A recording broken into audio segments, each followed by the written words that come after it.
Coming up on Mountain News this morning, survivors of the tornado outbreak in western Kentucky continue to pick up the pieces, and Kentucky lawmakers vote on a bill meant to give Kentucky police officers a bit more money in their bank accounts.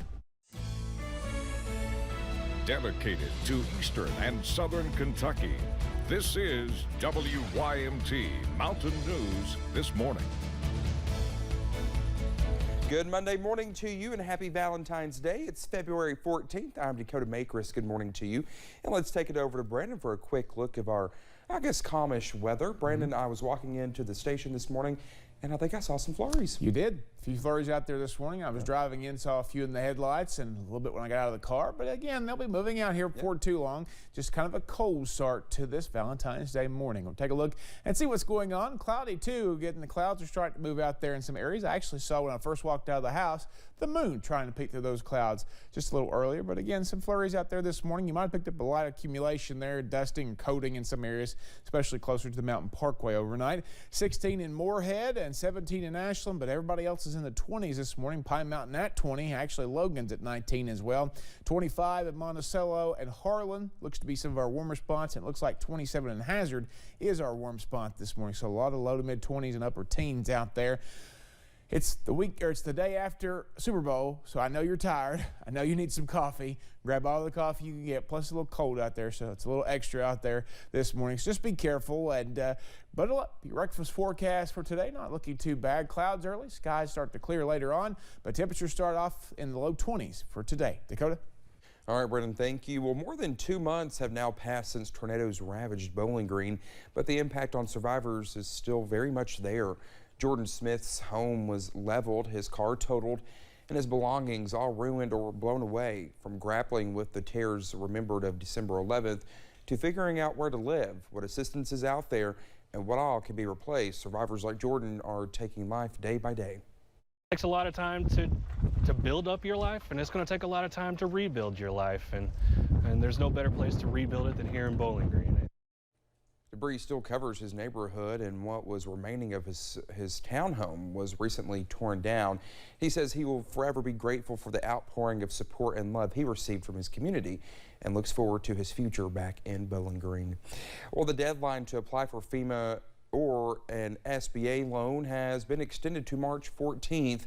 Tornado survivors can apply for federal assistance in person at the FEMA Disaster Recovery Center, where you can put your SBA application or go and ask questions to an SBA representative. If you're going to the Disaster Recovery Center, you will need to take your ID with any information regarding your business or your home. For those who have already received a response and perhaps received a denial letter, SBA says you can go to the Disaster Recovery Center to make sure there are no mistakes. For those homeowners and business owners, you do not need to wait until your insurance settles. Please come in, start your SBA application as soon as possible. I cannot stress that enough. If you wait until the last minute or when your insurance settles, the deadline may have already passed. Go to disasterassistance.gov and register with FEMA. If FEMA refers you to the SBA, go ahead and start your application. You don't have to wait for insurance to settle for you to start your application process with SBA. Well, if you have yet to apply for FEMA, you can go to disasterassistance.gov. In an effort to help with the nationwide blood shortage crisis, Kentucky Blood Center will be hosting a blood drive in our coverage area. The blood drive will be Monday, February 21st from 2 to 4 p.m. It will be at the Hazard ARH. Donors will be entered to win a $50 Amazon gift card. All donors will also receive a limited edition Give Blood shirt. Well, troopers arrested a man in connection to the South Floyd Elementary School lockdown just last week. 34-year-old Lewis Weidman was arrested on warrants obtained by the Floyd County Sheriff's Office. The lockdown occurred Wednesday morning after a report of a man in a car on campus with a weapon. Officials said all students and staff were safe inside of the school. The Floyd County Schools Facebook page shared a release that said the lockdown was lifted late Wednesday morning. A man was arrested in Bell County on Sunday morning after he locked himself inside of a home with children while he was holding knives. A Bell County sergeant responded to a home on Elliott Lane because of a possible intoxicated man needing medical treatment. Now, once on the scene, the sergeant reportedly saw 25-year-old William Brock holding knives. Police say Brock locked himself in a woman's house with her children. He was arrested and taken to the hospital for self-inflicted knife wounds. The Kentucky House has passed a bill that increases pay for state troopers and commercial vehicle enforcement officers. The proposal would increase the starting pay of troopers from about $41,000 to about $56,000. It now heads to the Senate.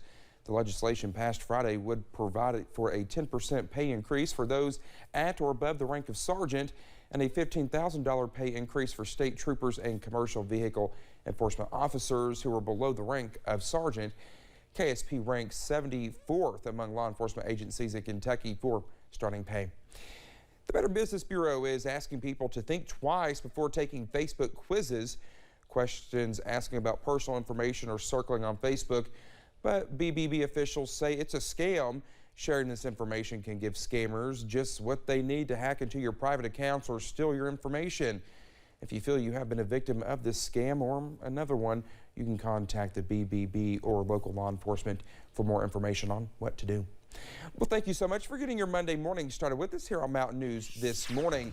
Coming up, the U.S. Senate votes on a bill meant to keep kids safe as they surf the World Wide Web. That's on the way.